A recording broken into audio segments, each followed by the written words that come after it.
ஓம் நமோ பகவதே ஸ்ரீரமணாய. ரமண பகவானுடைய திரு அனுகிரகத்தில் இன்னொரு திருவிளையாடலை சிந்திக்கக்கூடிய பாக்கியம் நமக்கு கிடச்சிருக்கு. கர்ம பல பரித்தியாகம் அப்படிங்கிற தலைப்பு. ராமகிருஷ்ண மிஷன்லேருந்து ஒரு சன்னியாசி சுவாமி தேசிகானந்தான்னு பேர் 1927 பகவானை தரிசித்து சில நாட்கள் ஆசிரமத்தில் தங்கியிருந்தார்.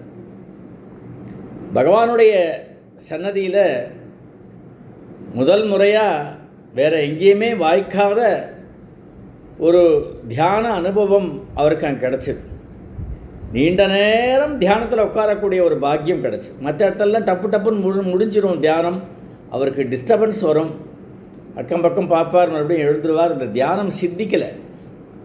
ஆனால் இங்கே பகவானுடைய சன்னதியில் நீண்ட நேரம் அந்த தியானிக்கக்கூடிய ஒரு பாக்கியம் கிடச்சிது. அவ்வளோ சந்தோஷம் அவருக்கு. ஒரு 9 நாள் இருந்தார். 9ஆவது நாள் பகவானை விட்டு கிளம்பணும். வந்து பகவான் மன மண்டிட்டார்.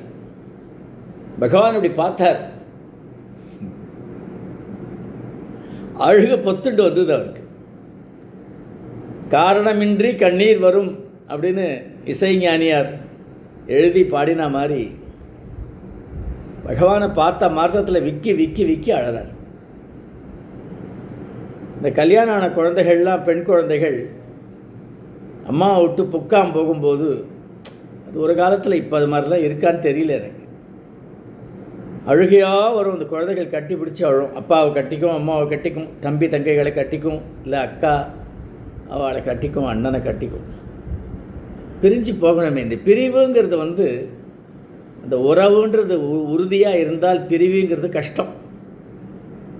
அவர் பகவான்கிட்ட ரொம்ப ஒரு அன்பு வச்சுட்டார், பக்தி வச்சுட்டார். விக்கி விக்கி விக்கி விக்கி அழறார், தேம்பி தேம்பி அழறார். பகவான் கருணை எல்லை இல்லாதது. பகவான் திரும்பி பார்க்குறார். நீர் இங்கே இருக்கலாமே, யாரும் உம்மை போக சொல்லலை அப்படின்னார் பகவான். நீங்களாக தான் போகிறேன், உங்களுக்கு அப்படி போக இஷ்டம் இல்லைன்னா இருக்கலாமே. தேசிகானந்தர் மடத்துக்கே போயிட்டு வரேன் அப்படின்னார். பகவான் ஒன்றும் சொல்லலை. எங்கே இருந்தாலும் தியானத்தை விடாமல் தொடர்ந்து செய்யுங்கோ. அடுத்தது தான் ரொம்ப முக்கியம். நம்ம எல்லாத்துக்கும் ஒரு பலனை எதிர்பார்ப்போம். இன்றைக்கி மிகப்பெரிய ஒரு பூஜை பண்ணிட்டோம், இவ்வளோ தான தர்மங்கள்லாம் பண்ணிட்டோம், சாஸ்திரிகளுக்கெல்லாம் தட்சணை நிறைய கொடுத்துருக்கோம், மக்கள்லாம் வயிறார சாப்பிட்டு போயிட்டா, பெரிய புண்ணியம் எனக்கு வருதுன்னு நம்ம பலனை எதிர்பார்ப்போம். இல்லைனா ஏதாவது ஒரு பிரீத்தி பண்ணோம் அப்படின்னா எனக்கு அந்த கர்ம வினை போயிடுறது அப்படின்ற நம்பிக்கையோடு எதிர்பார்ப்பு இருக்கும். பகவான் சொல்கிறது, எங்கே போனாலும் தியானத்தை விடாத, பலனை மட்டும் எதிர்பார்க்காத, அதை பகவான்கிட்ட விட்டுறணும். காலக்கிரமத்தில் பகவான் சொல்கிறது பாருங்க, அடுத்தது காலக்கிரமத்தில் நாம் எதையுமே எதிர்பார்க்காத ஒரு நிலை உருவாகும். செலுத்தும் வழிக்கு செல் அப்படிங்கிறது அதுதான். பகவான் சொல்லக்கூடிய ஒரு வார்த்தை, செலுத்தும் வழிக்கு செல். உன் இஷ்டம் என் இஷ்டம். எதிர்பார்க்கிறதுன்றது அதுலேயே பிடிவாதமாக இருக்கிறது தான் எதிர்பார்க்கிறதுடைய அந்த இல் எஃபெக்ட்ஸ். அதனால் வரக்கூடிய ஒரு பாதகம் என்ன அப்படின்னு கேட்டால், ஏமாற்றம். நடக்கலைன்னா இல்லை, நடக்கிறது, ஆனால் எதிர்பார்த்த விதத்தில் நடக்கலைனாலும் ஏமாற்றம்.